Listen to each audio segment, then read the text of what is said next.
Okay, it should be working. Let me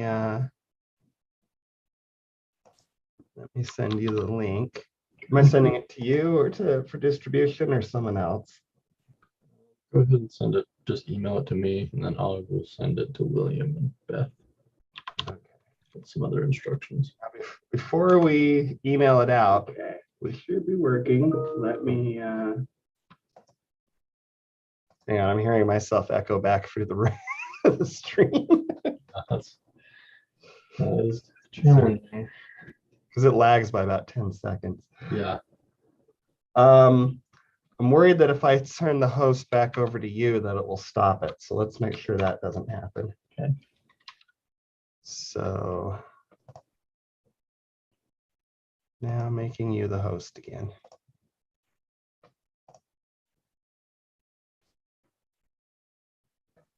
Okay, then let me refresh the stream link. Because it lags by about 10 seconds. Yeah. All right, seems to be working.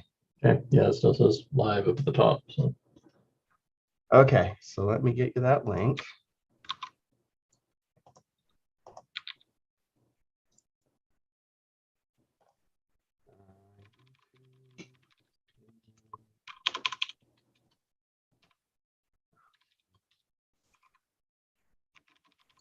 Now the T key isn't typing consistently for some reason. What is going on with this thing? Send.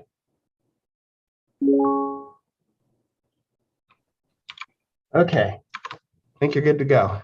okay, perfect. All right, I'm gonna leave you to it. I've got like 20 things I'm trying to get done before. No doubt.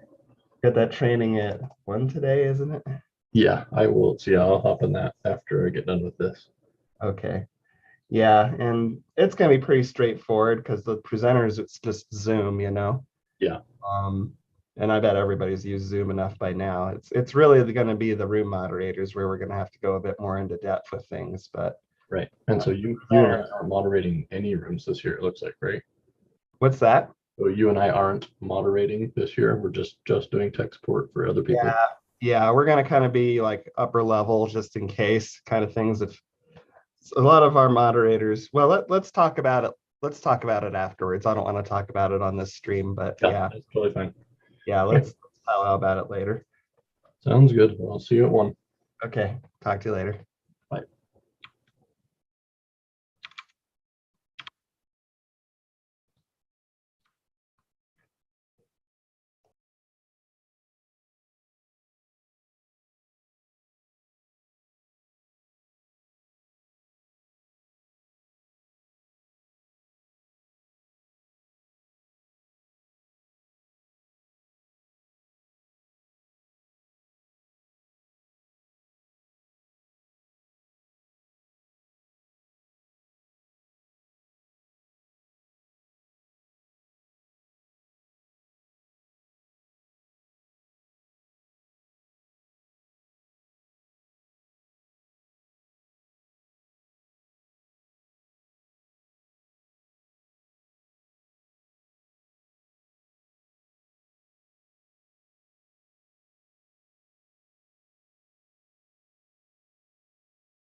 Hi, Gunnar. Hey, Will, how you doing? Good. Good. Do you want to start my um, video? Yeah. Turn the screen share on as well.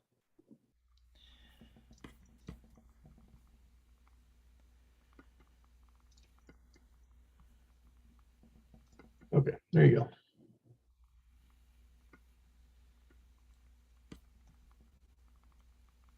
Clean up my desktop here for a second.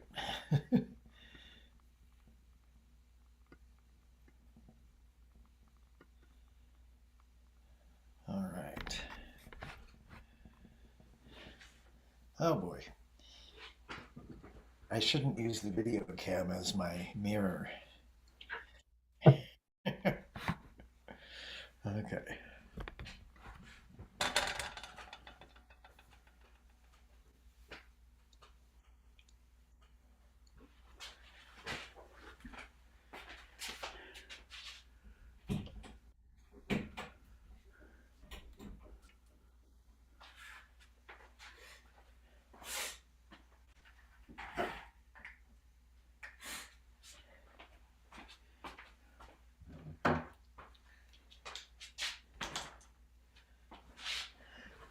How are you today, Gunnar? I'm good. How are you doing? Good. And do you have the certificate evaluation ready to go? Yep, it's already set to open when people leave, and I'll post it in the chat at the end as well. Awesome. Good. Um,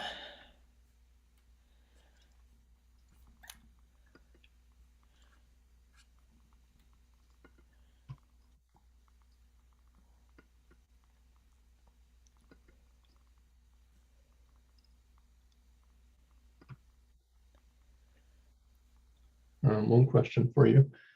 So, do we want to leave the chat open so you can ask people where they're coming from at the beginning for this one? no. Okay, I will close it right now.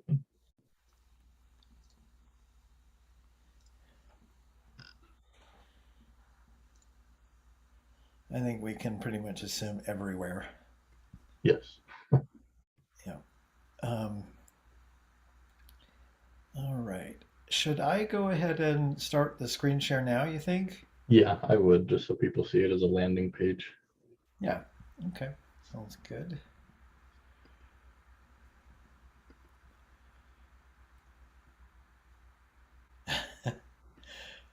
Let's see.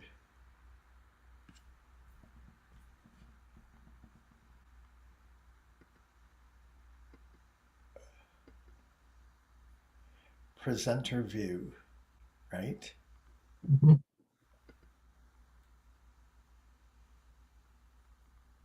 You seeing the right one? Nope, there we go. That's the right one. Yeah, that looks great. Okay. I did notice on the PowerPoint you sent Terry and I earlier, there was like 3 blank slides in the middle. Yeah. Those are that was so that you weren't being sent video files. Oh, okay, that makes sense. Yep. Yep. I just didn't want to clog up the. Yeah, But thanks for noticing. yeah, no problem.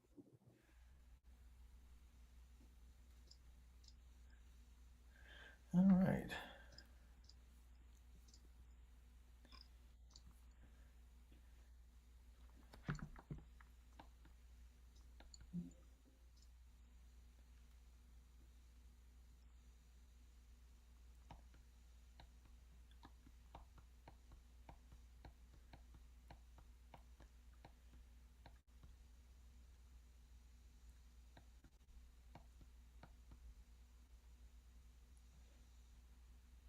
Did that go up like it should on your screen?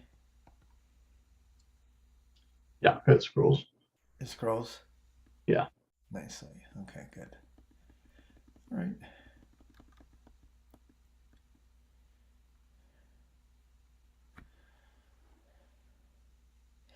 Are you letting people in one by one? No, Okay. I guess I don't know how that part works. that would be a lot of work for me. Yeah, well, when you were saying you were looking for me to, Oh yeah, no. I just mean this is a list bigger. Usually it's just you this early. yeah, So people have been coming and going. I think just time zone confusion as usual. yeah. Okay. Terry ought to be on relatively soon, I think. I hope. Okay.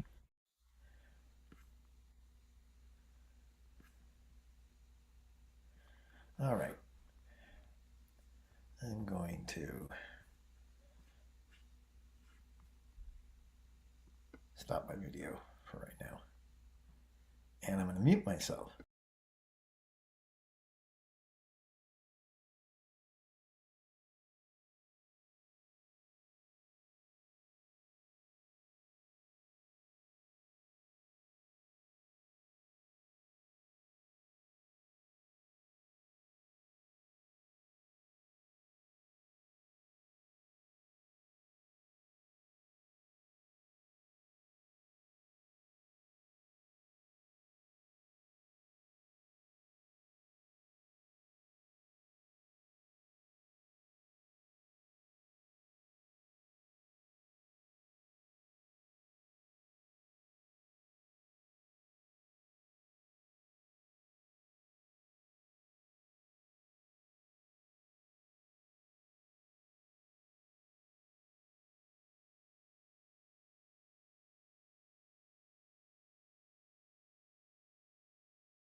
Gunnar, just a reminder, I sent you that link to show it slide 40.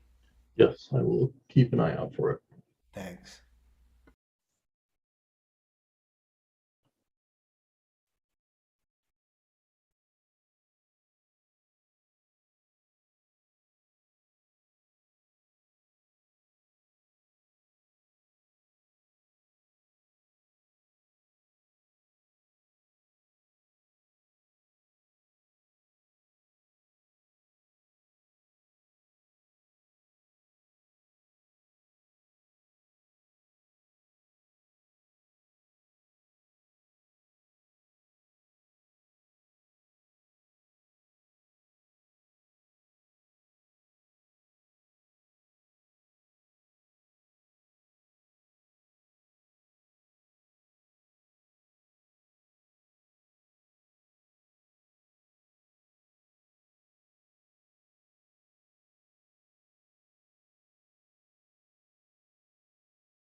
Hello, Terry. Hey, good morning. How are you? Good. How are you doing? Good. Great. Do I sound okay to you? Yeah, you sound great. Good. Thank you. William is all set up as well. Hi, Terry. Hey, good morning, William. Morning to you. Do you want to, in the text, in the chat field, give me a couple of dates for our appointment with Kenya? Yeah, are we restricted to any days of the week, such as Tuesdays and Thursdays? Do you know? I don't know. Okay.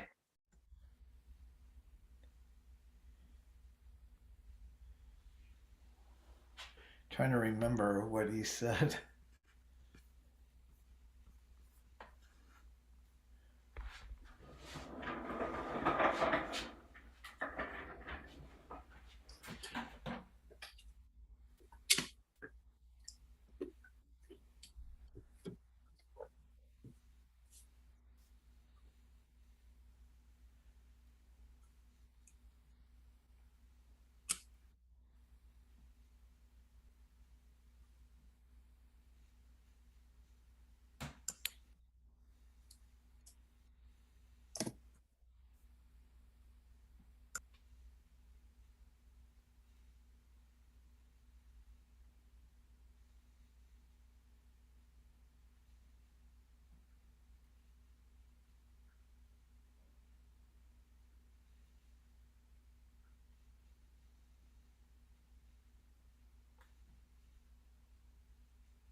They're just going to want to have it in the morning, Terry.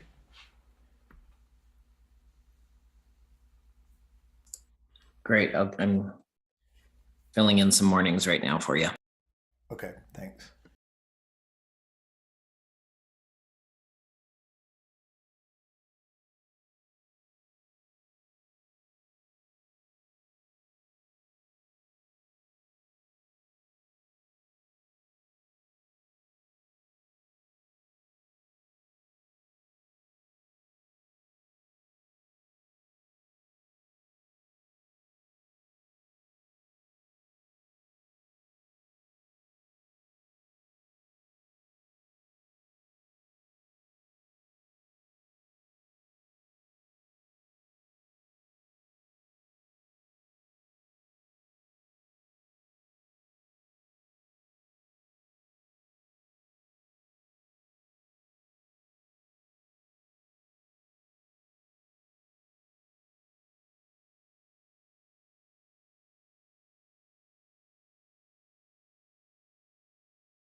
Gunnar, should we be seeing the live captioning option?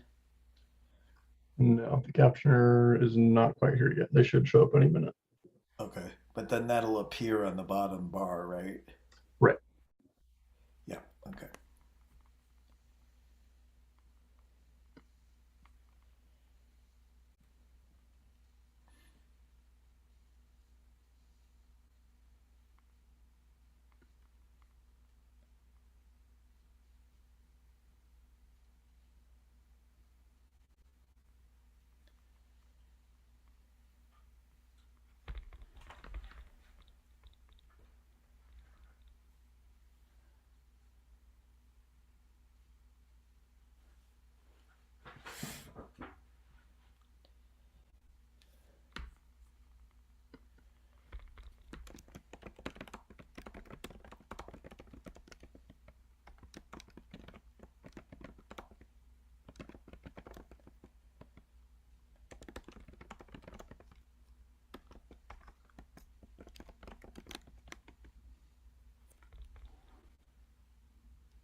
All right, William, the captioning is all good to go.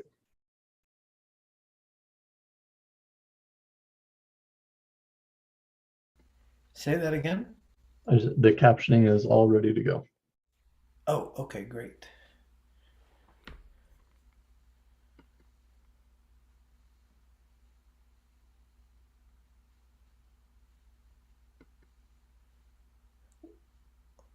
Oh, I don't see that option, right? That's why I'm not seeing it. You see, you don't have live transcript at the bottom at all. But I think we discovered this last time that I don't get to see it. Oh, that's right. Yes, you don't because you have your screen shared. Right, right, right.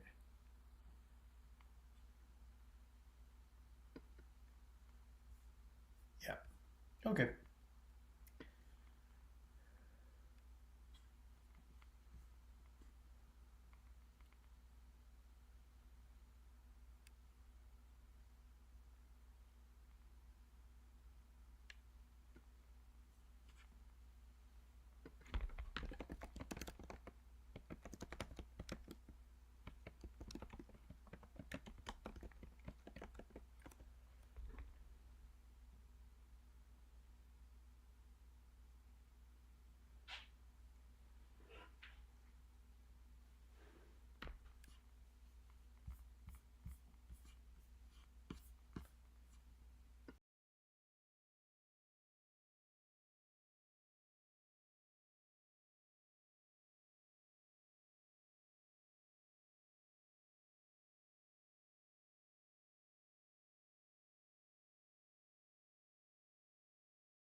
This is an audio check for today's webinar, Introduction to Evidence-Based Hearing Screening and Evaluation Practices for Children Ages Birth to 5.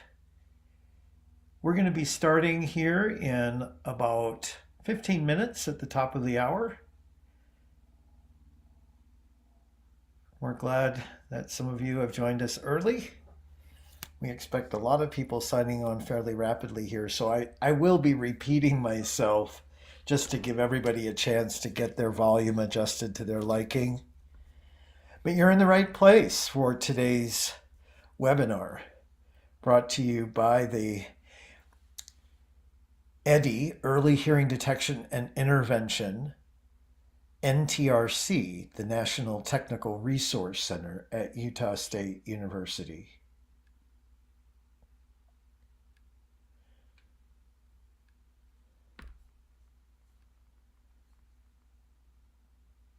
Terry, can we just do a quick audio with you?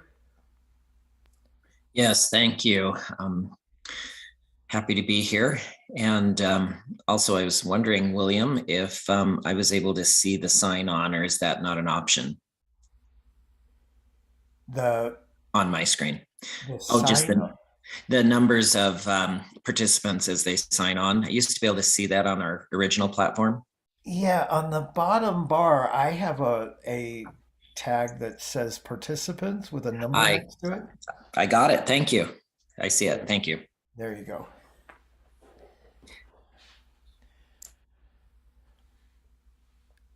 So if you've just signed on, we are in the right place today for our webinar entitled Introduction to Evidence-Based Hearing Screening and Evaluation Practices for Children Ages Birth to 5 years of age. We're going to be starting at the top of the hour.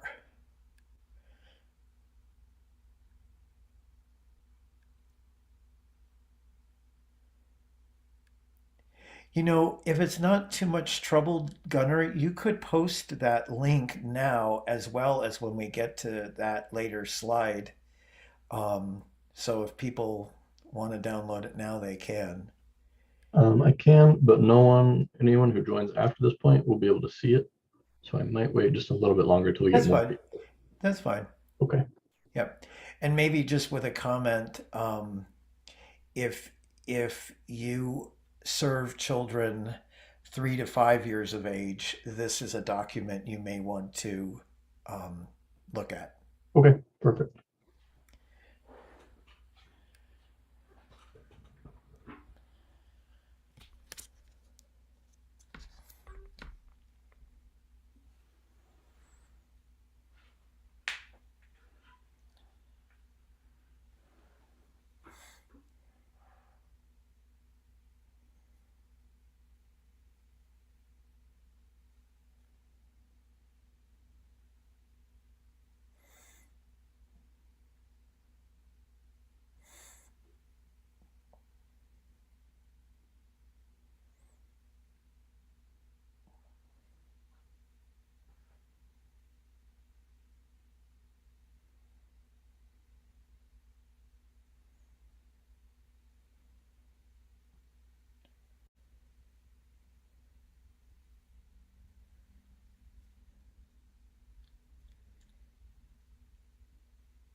If you've just joined, this is an audio check for you for today's webinar, Introduction to Evidence-Based Hearing Screening and Evaluation Practices for Children ages birth to 5. We're going to be starting at the top of the hour in about 10 minutes. If closed captioning is of interest to you, you'll see an option to click on live transcript. We invite you to do so.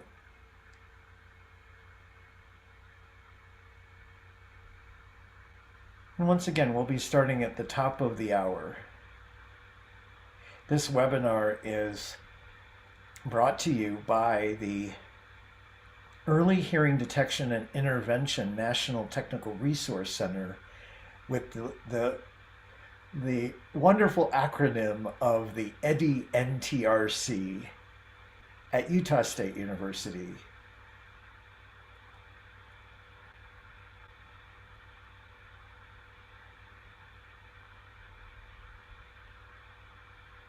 This webinar is going to be recorded and posted on our website at infanthearing.org. So if anything disrupts your full attention to our presentation today, you'll be able to access it in the next couple of days on our website. And also keep that in mind if there are people not attending live today whom you think might benefit from what we are discussing.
Some of you are asking why you're not seeing yourself on the screen today. We're going to keep it that way. We have over 2,000 people registered for today's meeting, so we're going to try to keep our screen real simple. We'll open up the chat box or questions box for you once we're opening up the floor for questions into which you can type your questions or comments for us to respond to. But you are automatically being muted and your cameras are not active for today's Zoom session.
If you've just signed on, this is an audio check for today's webinar entitled Introduction to Evidence-Based Hearing Screening and Evaluation Practices for Children Ages Birth to 5. We're going to start here in about 5 minutes at the top of the hour. Today's webinar is being recorded, so if anything disrupts your full attention or participation in today's webinar, know that you can access it in a couple of days on infanthearing.org. And keep that in mind too, if there's anybody that you know of who might benefit from the information we're discussing today who's not attending live, you can always direct them to view this webinar later. At the end of today's webinar, you'll have an opportunity to answer a few short evaluation questions and also to generate a certificate of attendance for today. So be sure to hang on to the end in order to do that if that's of interest to you.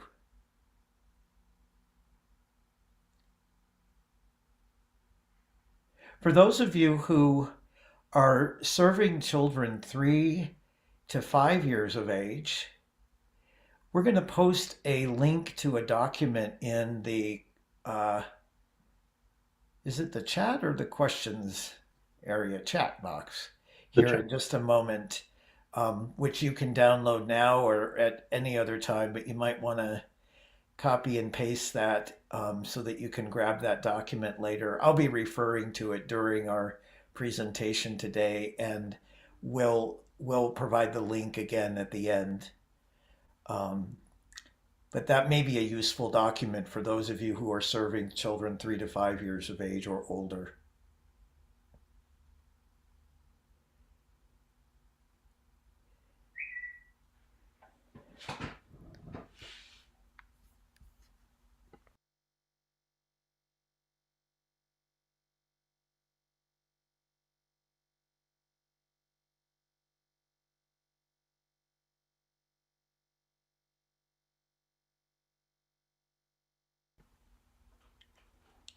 We're going to hold off on using the Q&A box for now. We'll invite you to use that once we've opened up the floor for questions after we've completed our presentation for today. But we're not going to attempt to both present and also respond to a flow of questions during our presentation. So if you could just refrain from doing that unless you're having a serious technical issue that you would like our TA expert to assist you with.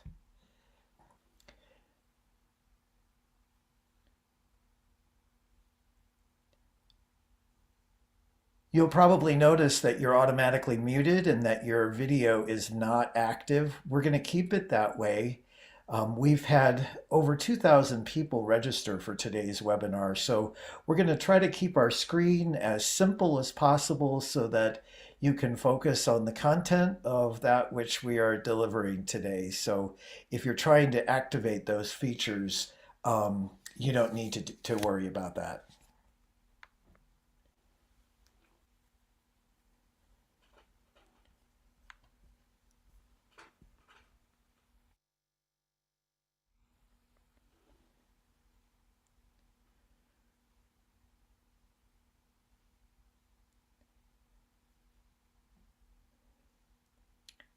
We have people signing in at a fairly rapid pace right now, so we're gonna hold on for a few minutes and then we'll get started.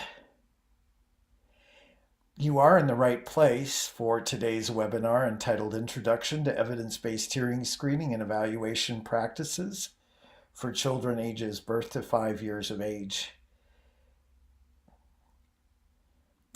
And for those of you who have been on for a while, I apologize for repeating myself, but I want to give everybody a chance to get their volumes adjusted to their liking.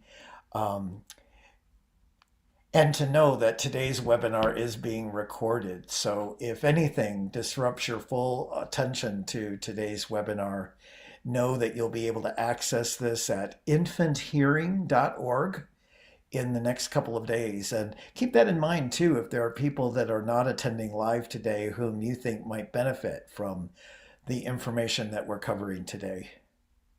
infanthearing.org.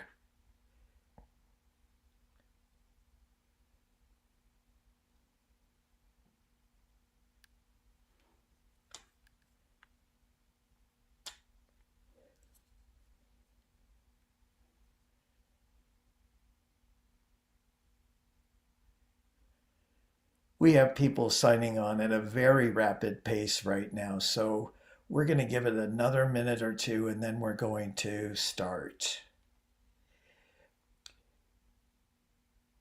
We're going to ask you to hold off on using the Q&A feature for right now, and we'll invite you to use it once we open up the floor for questions after we've completed our remarks. Right now, if you could refrain from using that feature unless you have a significant technical issue with which you'd like our technical support. Otherwise, if you could hold off, that would be great so that we can focus on our presentation.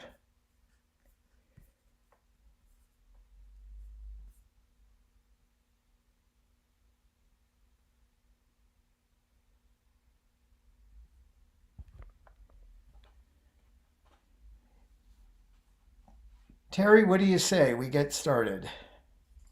I think we're ready. Okay.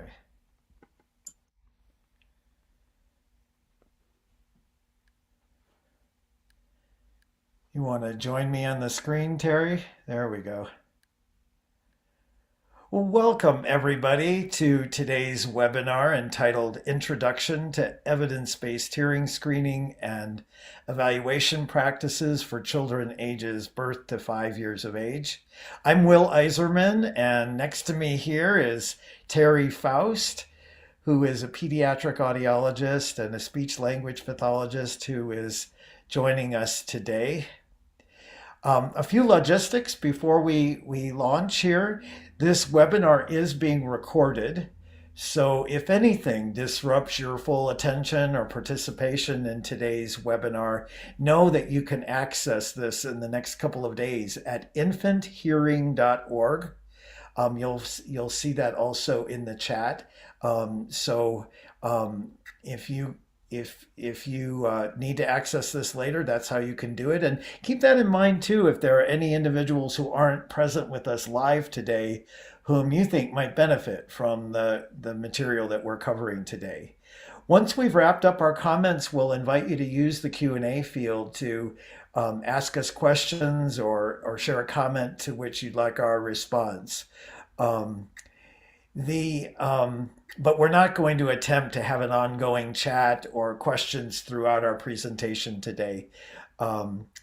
We have people from all over the country, over 2,000 people registered for today's webinar, and we're delighted about that.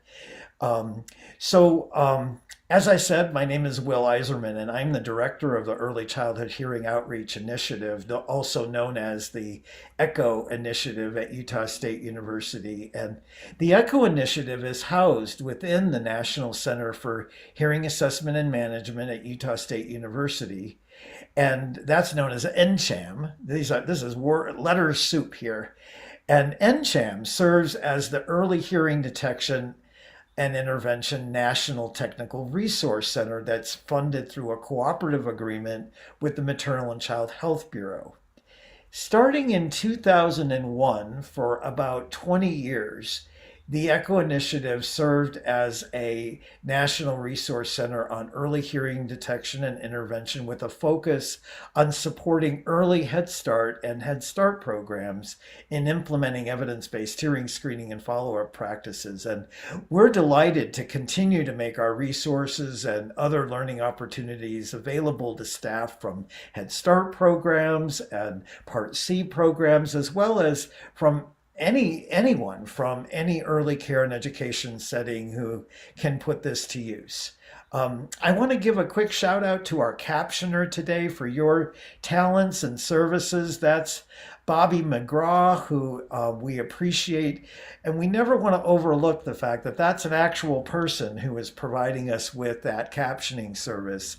You can activate that through the live transcript option that you see on your screen, if that's helpful to you. So I think I'm going to turn my video off so you can just focus solely on the content that we have here. But you've seen me and you see Terry, there we are in better form. We have worked together for a long time in providing training and technical assistance to early Head Start programs. Terry, why don't you say a little bit more about that? Yeah, thank you. As William mentioned, William and I, along with other ECHO team staff, as well as a lot of local collaborators, have provided training in nearly every state with really literally thousands of staff from early Head Start, American Indian, Alaskan Native, and Migrant Head Start, and other early care and education programs over the years. And we're always encouraged, as we are today, just looking at the number of you that have joined and have expressed interest, by that huge amount of interest that there is in establishing evidence-based hearing screening programs so that children with hearing related needs can be identified and then served. The work of the ECHO initiative is based on the recognition that each day young children who are deaf or hard of hearing are being served in early childhood education and healthcare settings, often without their hearing related needs being known. Hearing loss is often thought of and talked about as an invisible condition. So the question is, how can we reliably identify which children have normal hearing and which may not? Well, the short answer to that question is that early care and education providers like yourselves can be trained to conduct evidence-based hearing screening, just like you're seeing depicted in the pictures on your screen. Now, the ultimate outcome of a hearing screening program is that we identify children who are deaf or hard of hearing who have not been identified previously. So the procedure that you see on the left is called otoacoustic emissions, or OAE hearing screening. And that's the recommended method for children birth to 3 years of age. And it's also increasingly being recommended for children 3 to 5 years of age as well. As you see on the right side of your screen, that's the procedure that some of you may be familiar with, called pure tone audiometry hearing screening. And that's historically been the most commonly used screening method for children 3 years of age and older. And you'll still see that in many early care and education providers using it. We'll be talking about both of these methods today. So this is William again. Let me give you a quick overview of what we want to cover today. While this presentation is not a training, our goal is to provide an overview of the big picture of what is involved in implementing evidence-based hearing screening for children across the age spectrum, birth to 5 years of age. And we're going to start by giving you an overview of the auditory system, or the hearing system, which will help lay a foundation for understanding how the hearing screening methods we'll be talking about today actually work. Then we're going to talk about why we screen for hearing loss. What even makes it possible for us to be seriously engaged in systematic screening for hearing of young children. We're then going to talk about the two methods that Terry just mentioned, OAE and pure tone audiometry, starting with an overview of the OAE screening process, followed by an overview of the pure tone audiometry screening process. Next, we'll address the important question, what do we do next when a child doesn't pass a screening? We'll summarize the follow-up steps that are undertaken when a child doesn't pass a hearing screening on one or both ears. And then we're going to wrap up by showing you how to access resources to support the process of developing and maintaining your hearing screening program and address questions that you might have. So that's where we're headed, and you can follow along our progression through these topics by referring to the left side of your screen. And since this is a recorded webinar, the left side of your screen serves as a sort of menu that you could advance forward during your video if there are particular areas you want to go back to or to review again. Before we launch into our content today, I want to make sure you all know where to go after today's webinar to get additional resources, information, and access to training, because I know a lot of you have been asking us about where you can access training. You'll hear us say this several times today. Implementing evidence-based hearing screening practices is more than just using a designated piece of equipment or a specific method. To implement evidence-based practices, that equipment or method must be used according to a prescribed set of steps under carefully controlled conditions, each step of which is carefully documented in detail. This is true whether you're using OAE screening or the PureTone audiometry screening. Now, over the years, the ECHO initiative developed a wide range of resources that are free to you to help you achieve the goal of implementing evidence-based hearing screening. And our goal for today is primarily to help you find all of that information and the resources that you need. So let's right off the bat help you see where this is. Let's take a quick look at our website. This is kidshearing.org, and we invite you to feel free to use all of the implementation tools that you'll see here, which include things like letters to parents about your screening efforts, referral letters, forms for documenting your results. Our goal was to create all of the things that you might need in implementing a screening program so that you wouldn't have to make all of those things yourself. Many of the resources you'll find here on our website are the result of various examples, early childhood programs shared with us. Some of them may have even come originally from the programs that you work in. So you can be assured that others have used the language and the format of many of these resources to achieve the same goals that you have.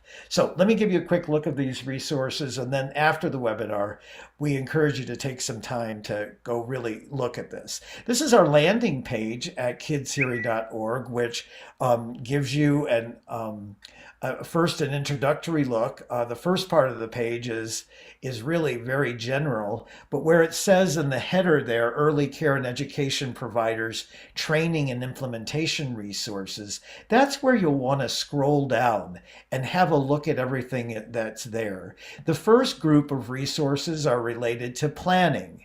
We don't usually encourage people to start the development of a screening program with training. We instead encourage programs to think about some of the questions that you'll find in these resources about getting ready. That has to do with finding a local audiologist to help partner with you, if at all possible, how to select and purchase equipment, and other programmatic things you want to have in place before you would think about actually having a training.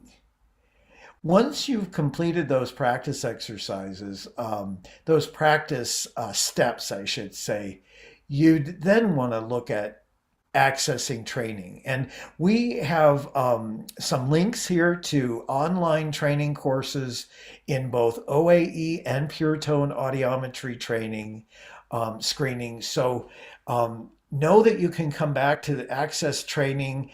These are online curriculum that you can get into at any time you need it, which works nicely for staff who might be turning over and new, or on an annual basis to refresh everybody. The next group of resources are really designed for once you get going with screening. They include some checklists for getting ready for a particular screening day. They include all of the letters and referral forms that you might need. They include documentation forms, a guide for talking to parents about screening outcomes, um, and a variety of other things that are very practical that we've used over 20 years now with various programs. Knowing that you're not just screening one child, but screening groups of children that you need to monitor in their follow up process. Under follow up resources, you'll find a really useful tracking tool, as well as some documents to help you monitor the quality of your screening program. So after we're done today, we hope you'll go back to this website and get acquainted with these resources so that you can start moving forward in your process wherever you're at this point. If you're planning, you'll find resources for that. If you're ready to have some training, you'll find those resources, etc. So again, kidshearing.org. If you don't remember anything else after today, that's the thing to remember. So let's put all of those resources into context, and we're going to start off with our first topic about the auditory system, or the hearing system. There are three main parts to the auditory system: the outer ear, the middle ear, and the inner ear, or cochlea. Now, while this is how the auditory system, Hold excuse on, me. Terry. Yep. When the sound enters the outer ear, it causes the eardrum to vibrate. And that movement stimulates tiny sensitive hair cells in the snail-shaped portion of the inner ear called the cochlea. From the inner ear, the sound signal is carried along special nerves to the hearing centers of the brain, and the individual experiences the sensation that we call sound. All right, Terry. Thank you. I was rushing ahead. I appreciate that. So thank you for that explanation, William. So I want to emphasize that while this is how the auditory system typically functions, there can be some exceptions. So let's talk about those. There can be some temporary issues like a wax blockage or fluid in the middle ear that's caused by ear infections that we may discover and get addressed during a hearing screening or the hearing screening process.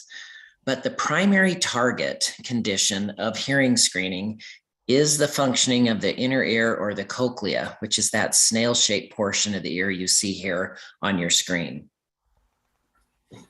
Now, in some instances, the sound will travel through the outer and the middle ear, as you see here, but when it reaches that cochlea, that snail-shaped portion, the signal is not transmitted to the brain, resulting in what we call a sensorineural hearing loss.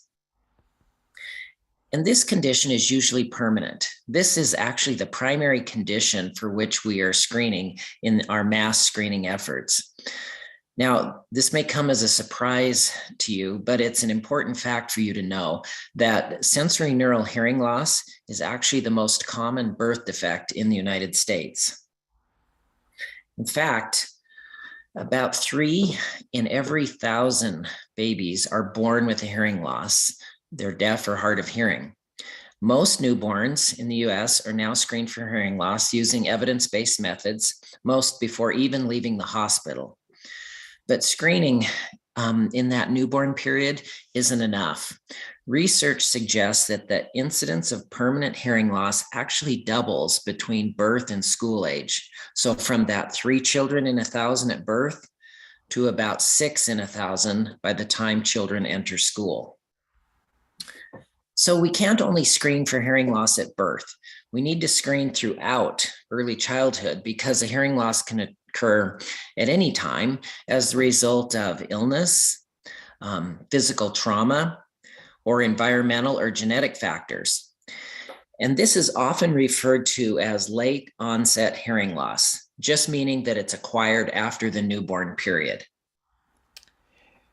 So it's commonly understood that language development is at the heart of cognitive and social emotional development and school readiness. This drives many of the practices we see in early childhood settings.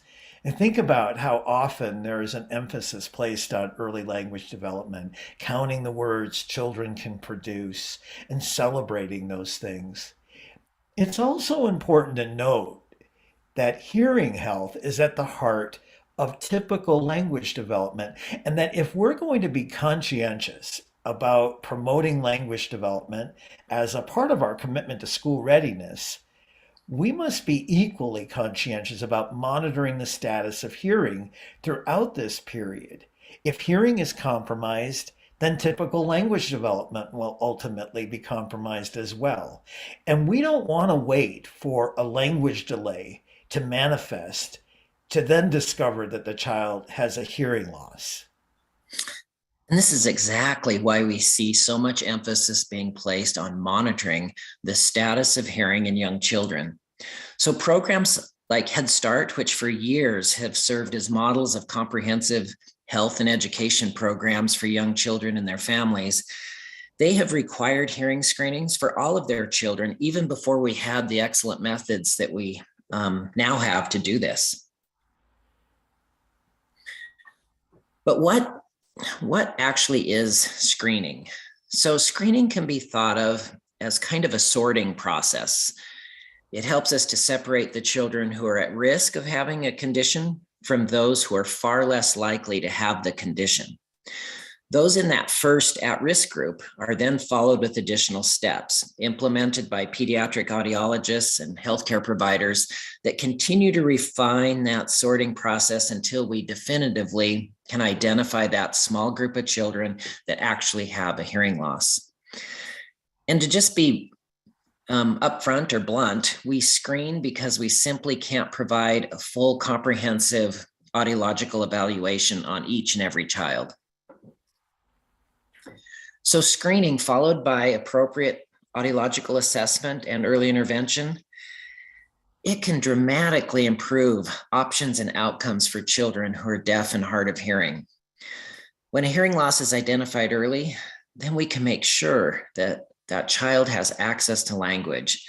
And then as a result, children who are deaf or hard of hearing are really thriving in ways that used to be rare.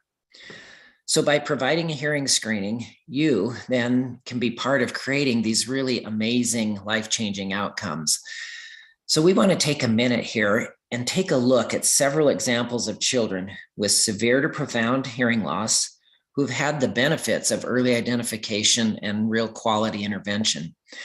As you'll see, these children are learning and they're thriving and they're communicating.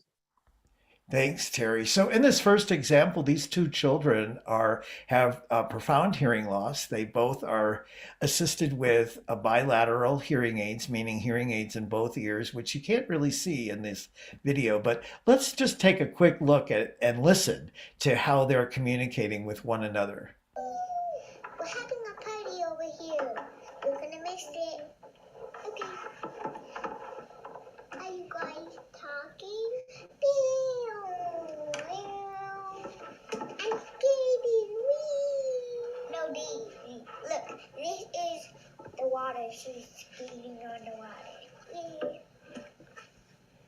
So it sure is great to see how clearly those children are able to communicate with one another, even though they have a profound hearing loss, each of them. Now, in this next example, the family elected to use sign language as the mode of communication for these children who are deaf, but they are also having success in communicating due to their early identification of their hearing loss.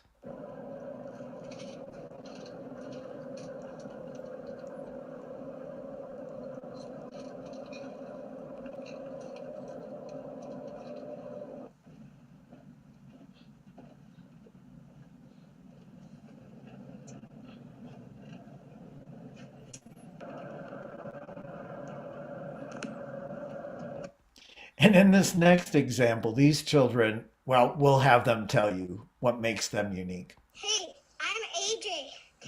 Yeah. Hi, my listen, people are special in different ways. One of the things that makes me feel special is I'm deaf. I'm deaf too, and deaf means that your ears can't hear. AJ and I have special things to show you. Are called cochlear implants. They help us hear. Cochlear implant is a big word, so I call them CI. So those children really help us remind us of our goal. We want to help make all children have access to language one way or another, regardless of whether they have a hearing loss. And the way to achieve this is to be fully committed to quality periodic hearing screening. As we mentioned just a moment ago, OAE and pure tone audiometry are the recommended methods that we're going to be talking about today. And the availability of OAE and pure tone screening means that it's just no longer appropriate to rely solely on subjective methods that have been used in the past. Methods such as ringing a bell behind a child's head or solely depending on caregivers' perceptions of a child's hearing. So don't get me wrong, observations of a child's response to sound, especially a lack of response, is helpful, and we should pay attention to how children do or do not respond to their environment. But these sorts of observations do not constitute a hearing screening because they're far too crude and unreliable. And frankly, we can just do so much better because of our current available technology. In a moment here, you're going to see in the chat box a document for those of you who are serving children 3 to 5 years of age and are trying to decide what method to use. So you might look for that link here in the chat here in a moment.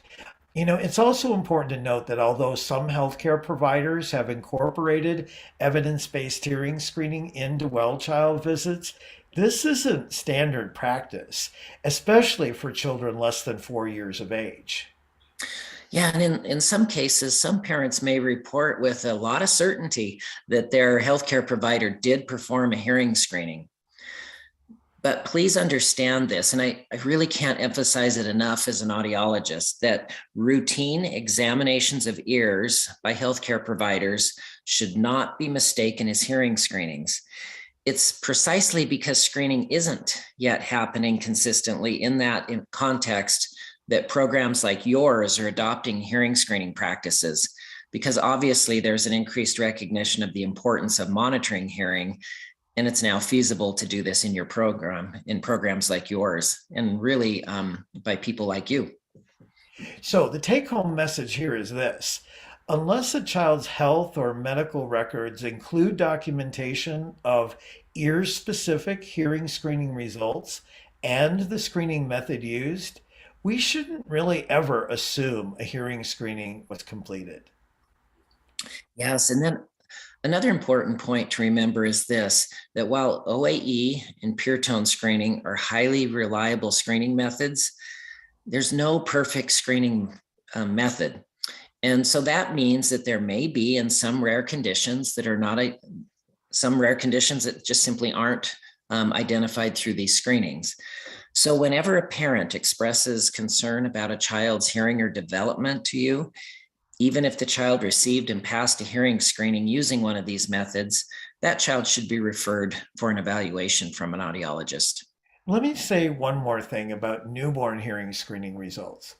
When children enter your program or system, especially during the first year of their life, always be sure to collect their newborn hearing screening result. If the result is anything but a pass on both ears, you want to make sure that the follow-up evaluations occurred. And if you don't see evidence of that, you want to help the family circle back to their healthcare provider to accomplish that. You can proceed with your own screenings, but you'll want to make sure they circle back with their healthcare provider. If you're in a program that requires an annual hearing screening, like most Head Start programs, you can use the newborn hearing screening result for the first year of a child's life, but we'd want you to rescreen after that. Okay, so now let's talk about these two screening methods that are used during early childhood.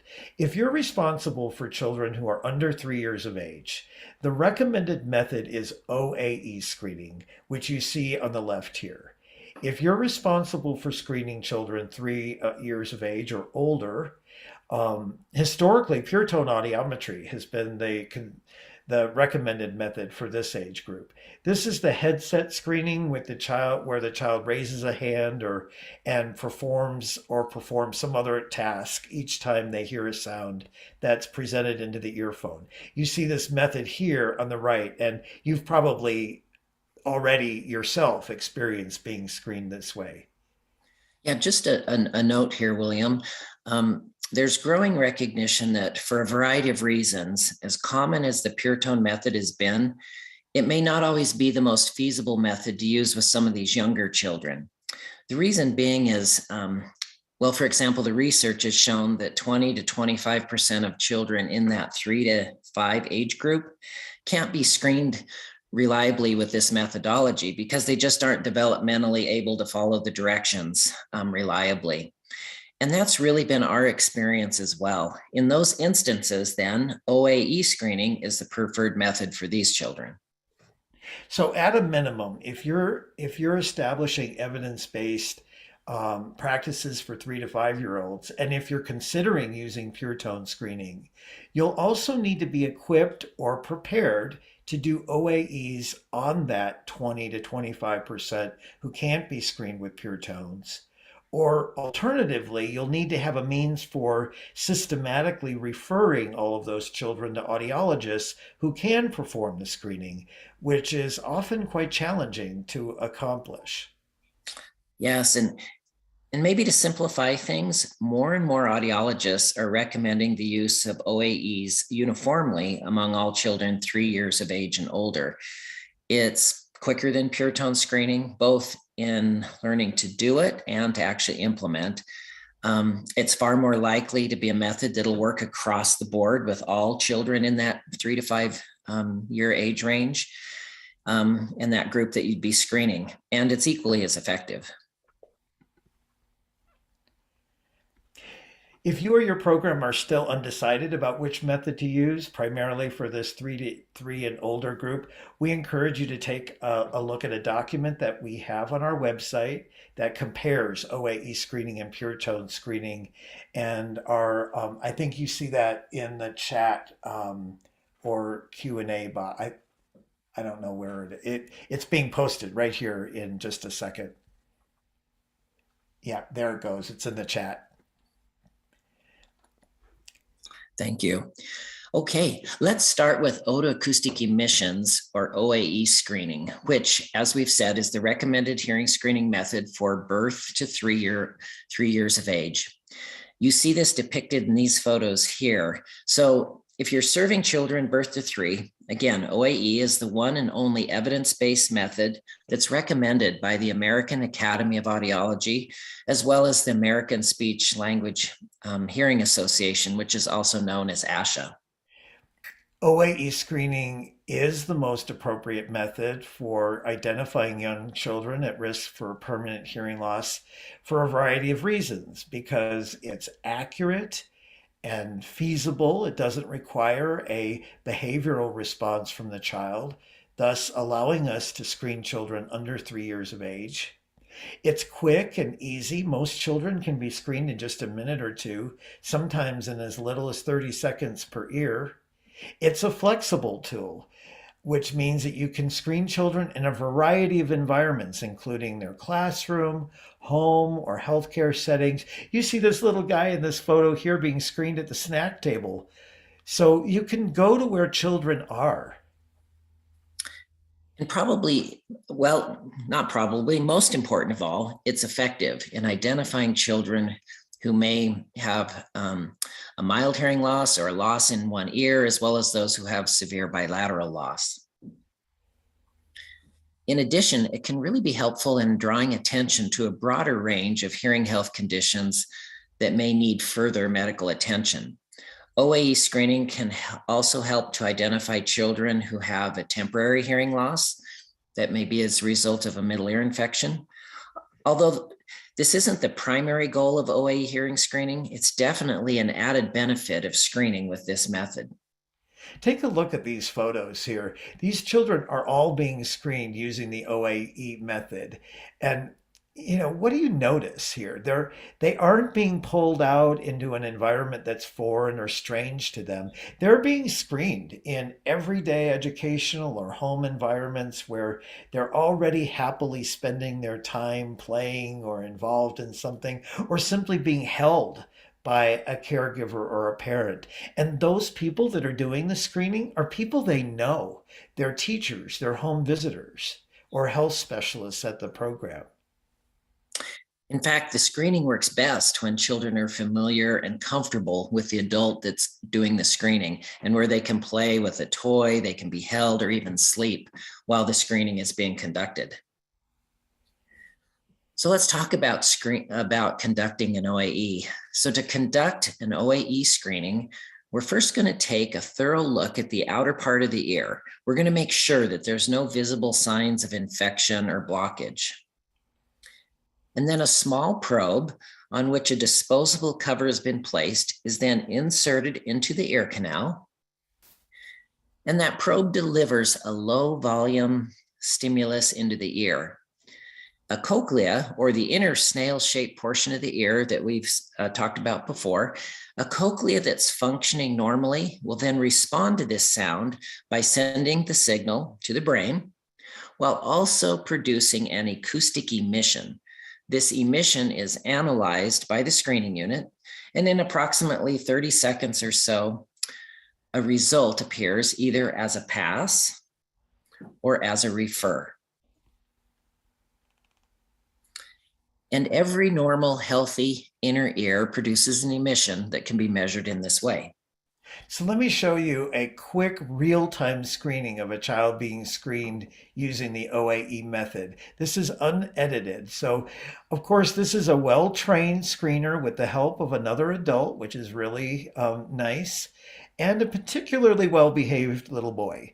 But you'll see the actual screening process. Are you ready? Okay, let me see.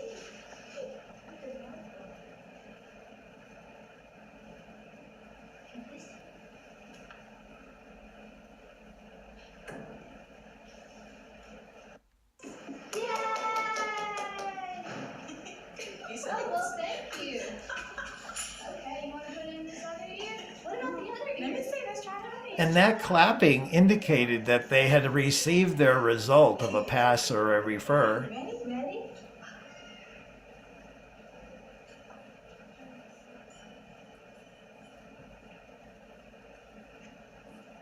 He's already did it. Yeah! And once again, another result. Like many skillful tasks, competent screeners may make it look easy. And it often is easy once you've been trained and have had a little practice. To assist screeners in keeping all of the different steps of the screening process in mind, among our various resources is a skill checklist for OAE screening, which you'll find on kidshearing.org. And that checklist guides a screener through the OAE process. It's helpful whenever you're a new screener, or whether you're an experienced screener needing a refresher, or if you're a manager. It can be useful as a competency-based observation for those you're supervising.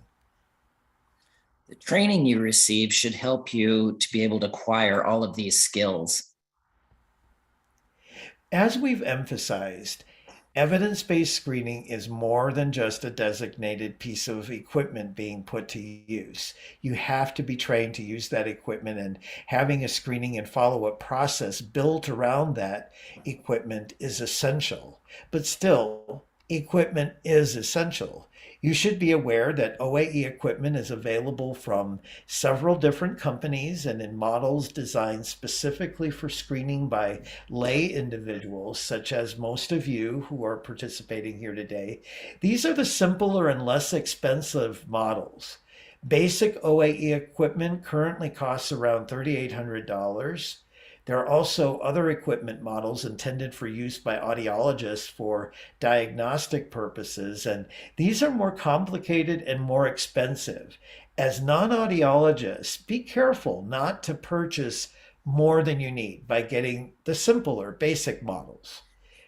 In addition to the cost of the equipment, each time you screen someone, there's a disposable cover that goes over the probe that needs to be inserted snugly into the ear canal, and which come in a variety of sizes to ensure a really snug, tight fit. You'll need a good selection of those, and they cost about $1 to $1.50 each. So you'll want to include those in your budget. You'll also need some adult size probe covers as well, because you'll need those for your learning process as well as to test your equipment on a regular basis. So you'll need some adult size covers as well. We usually recommend that you purchase about twice as many probe covers as you have the total number of children you intend to screen. So that was an overview of the OAE screening method. Now let's take a look at the PureTone screening method for those of you who may be considering this or may already be using this with 3 to 5 year olds. Note that this is never recommended for children under 3. As we mentioned earlier, PureTone screening has traditionally been the most common method for children 3 to 5 years of age. You probably recognize this method either because you've already used it or because you've had your own hearing screened this way. In this procedure, musical note-like tones are presented to children through headphones, and children respond by providing a behavioral response, like raising a hand to indicate that they've heard the tones. PureTone screening gives us a good idea of the functioning of the entire auditory system all the way to the brain, with the child showing a physical or behavioral indication that they perceive the sound. It's a relatively affordable method, with the screening equipment costing between $800 and $1,000. The equipment is typically durable and portable, enabling us to easily transport it and use it in a variety of locations. As a wide range, and a wide range of individuals can be trained to perform the OAE screening procedure, just like with the OAE screening procedure. Terry, tell us how the procedure works.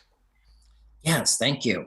So to conduct a PureTone screening, just as we did before with OAE, we're first going to take a look at the ear, again, to make sure that there's no visible sign of infection or blockage. And if that ear appears to be normal, then the screener will instruct. So they're going to explain and tell, or they condition the child how to listen for a tone and then respond by raising a hand or placing a toy in a bucket. Now, this step can take some time because we need to be sure that the child is able to reliably complete the screening task. Once the screeners observe that the child reliably responds to sounds that are presented just as the screener instructed, then the actual screening is started. So during the screening process itself, this listen and respond game is repeated at least twice at 3 different pitches or frequencies on each ear, noting the child's response or lack of response after each tone is presented. If the child responds appropriately and consistently to the range of tones that are presented to each ear, then the child passes the screening. 2 especially notable ways PureTone screening differs from OAE screening is that the process requires children not only to be cooperative, but to be full participants in the process, following directions and responding reliably. As we mentioned, this means completing an initial process we refer to as conditioning or teaching the children, and carefully determining whether we're getting reliable responses from them before even attempting to actually screen. Yes, and then the other difference between PureTone and OAE screening is that the screening itself is not automated like OAE screening is.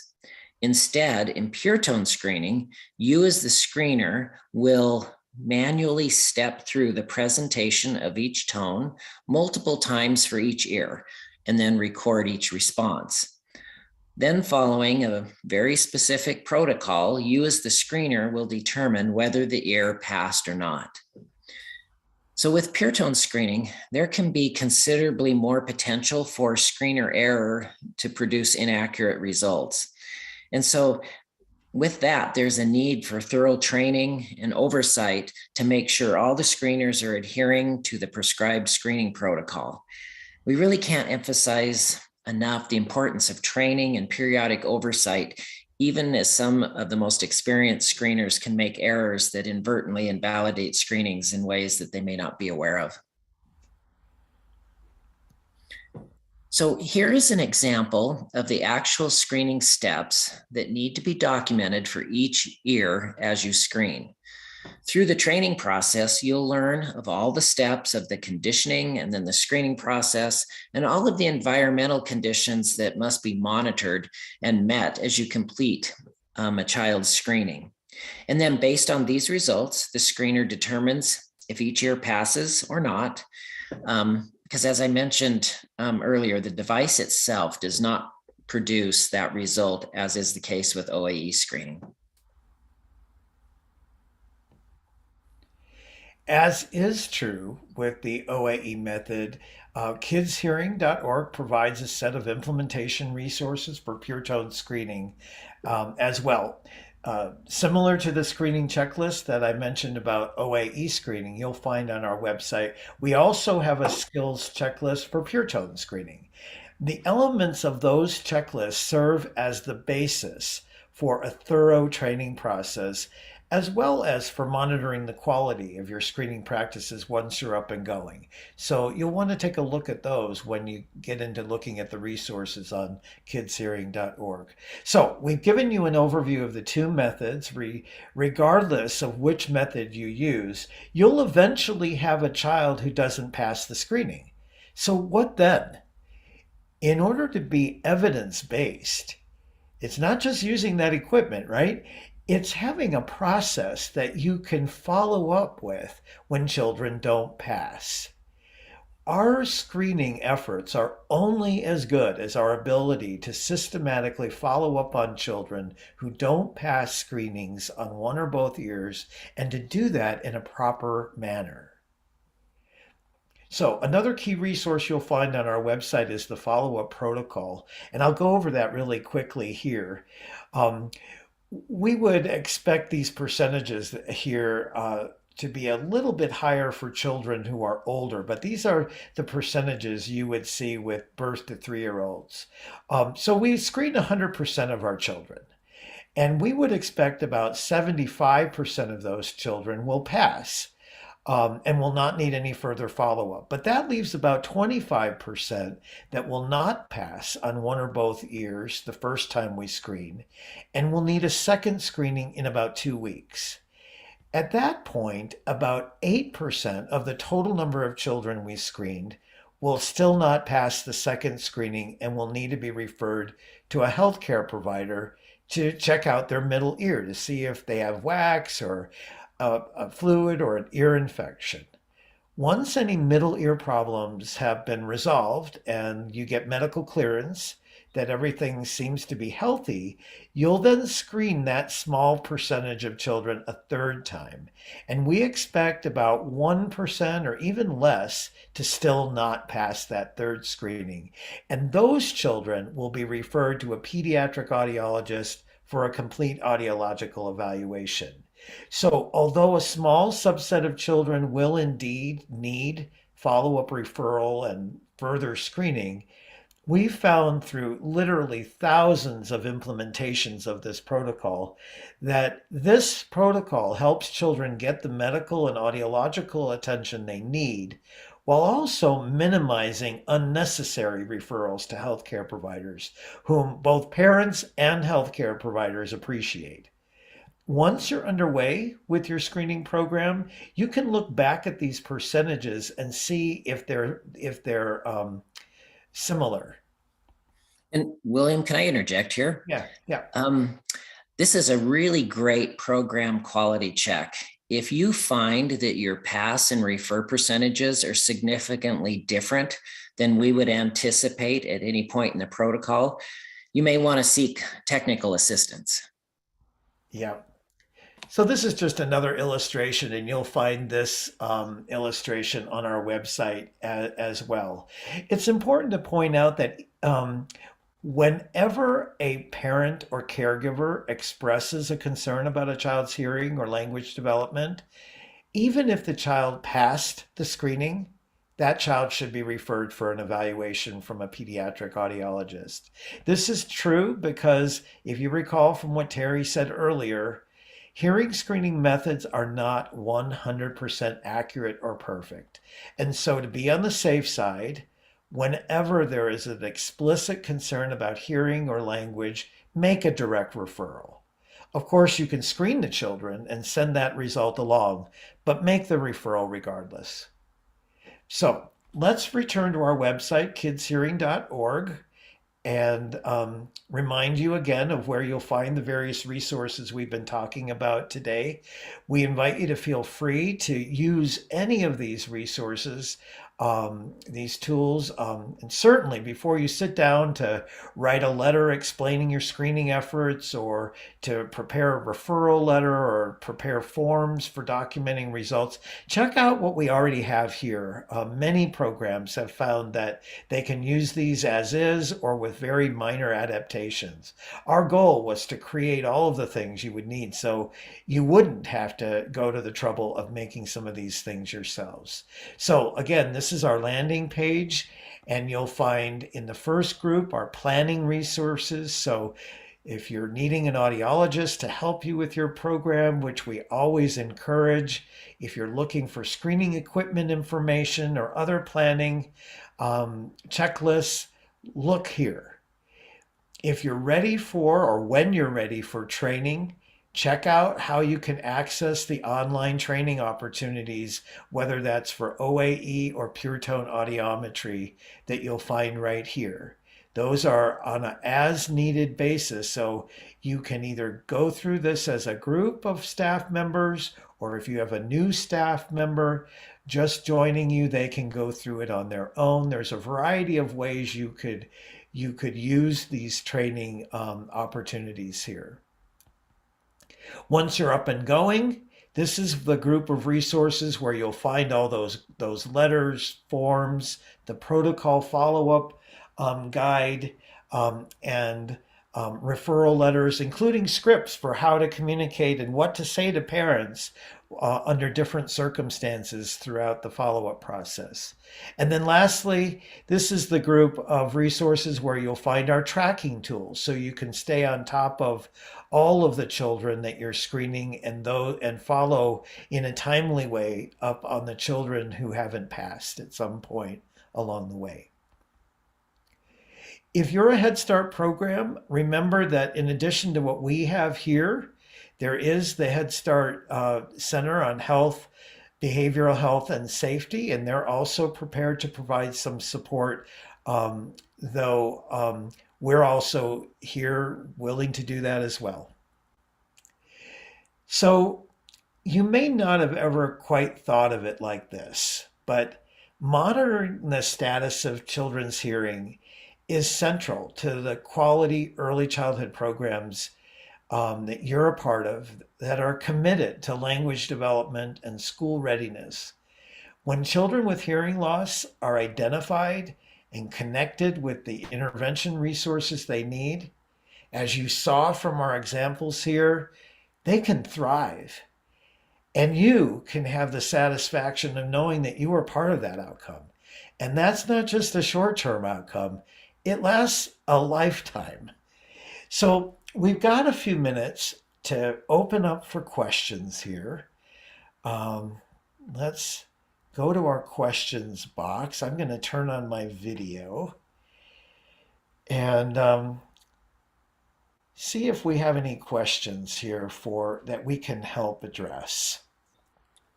William, I see one question that says, so why are doctors not doing hearing screens when there is a language delay? That's a really great question, and one that we were surprised, as I mentioned in the presentation as well. Most of them just simply don't have the equipment to do so. They do a physical check of the ear, but don't have the equipment. Others, and we've worked with some where we've piloted getting them equipment, but they run in, sometimes there's some challenges in a busy practice with flow and documentation and billing of one more thing. So there are some that are successfully doing it, but the vast majority are not. Yeah, yeah. If you're looking for an audiologist on our website where it says find an audiologist, there will be a couple of links there to resources that you can turn to. One of whom is your state's Early Hearing Detection and Intervention, or EDDI program. They're the program that has historically been responsible for newborn hearing screening programs. So you can contact them to see if there's somebody nearby that you can either have to help support your development of a program, or when you need to refer children to an audiologist, they're a good resource. There's somebody asking about what can we do if we're only seeing children virtually? Well, that's tough. There really isn't a great hearing screening, excuse me, method that you can do remotely. Of course, you can ask about parents' perceptions, but as Terry highlighted early on, we don't ever want to rely on those as an actual hearing screening. You really do need to get your hands on the children to do a screening. Um, let's see, Terry, do you see some other questions here? Oh, there's a question here about the referral process and should we refer children directly to the pediatrician or to audiologists or to a speech language pathologist? That's a great question, and it's the reason why the training is so important. The follow-up process is critical to, and in the training, and if you look at our protocol resources on our website, it provides you with the step-by-step answers to those questions based on different scenarios. How many times you've attempted to screen a child and what the results have been.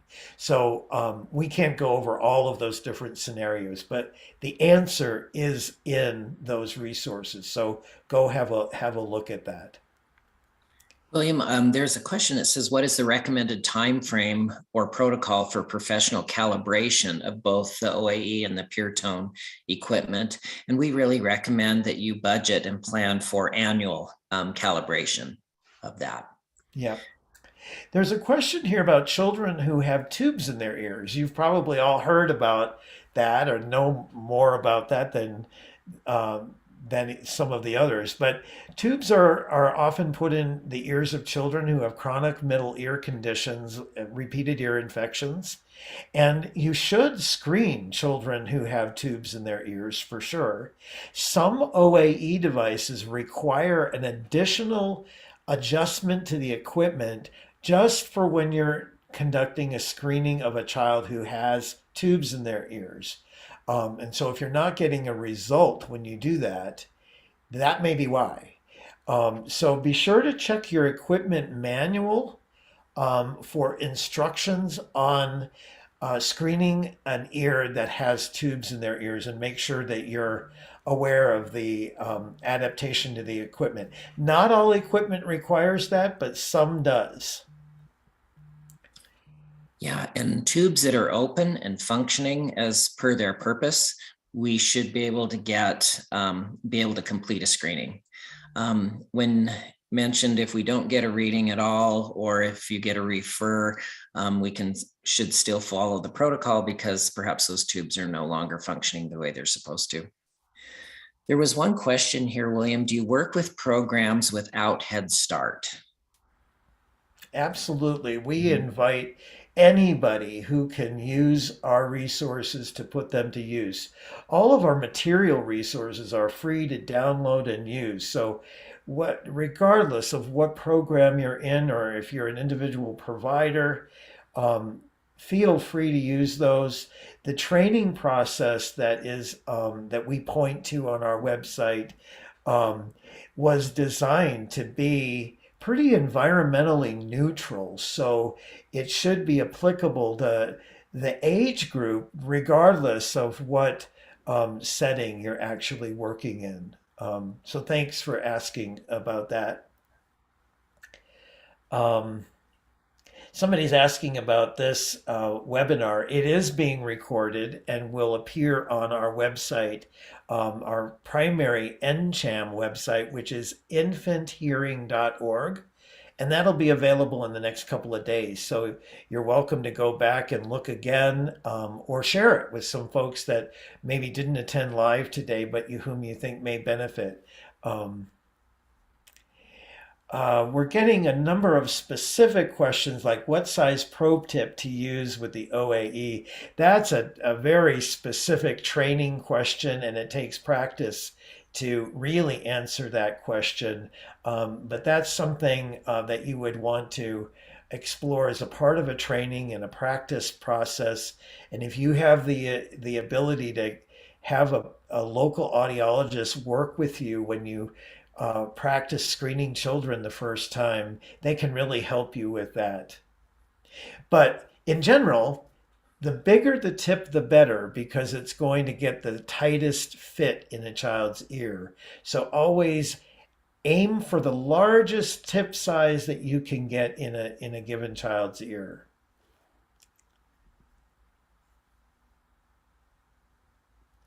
Let's see, we have many questions here. Some of you are asking about getting copies of this PowerPoint.